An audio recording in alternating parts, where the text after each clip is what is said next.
جی تو ساتھیوں، آج میں اپنی اس ویڈیو کے اندر آپ کو جو ایک اہم معلومات دینے جا رہا ہوں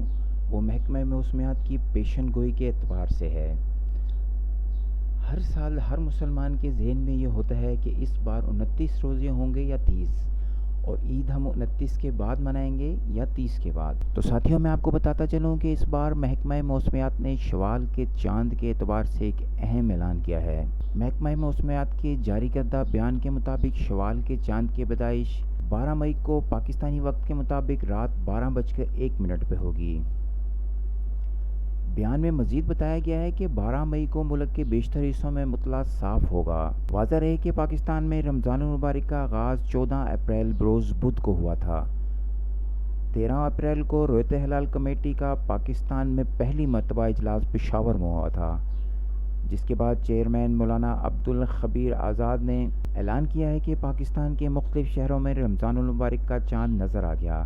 اور ملک بھر میں پہلا روزہ 14 اپریل کو ہوگا۔ ناظرین، آپ کے نالج کے لیے میں یہ بھی بتاتا چلوں کہ 17 سال بعد پہلی بار مرکز رویت ہلال کمیٹی کا اجلاس پشاور میں ہوا تھا،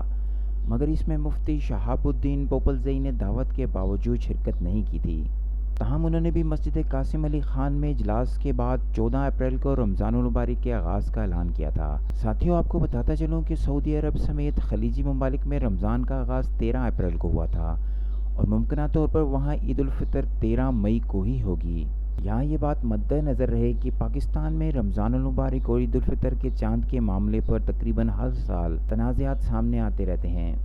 جہاں پشاور کی مسجد قاسم علی خان کے مفتی شہاب الدین پوپلزئی کی جانب سے ہر سال مرکزی رویت ہلال کمیٹی کے اعلانات کے برعکس ایک دن قبل ہی چاند دیکھنے کا اعلان کیا جاتا رہا ہے،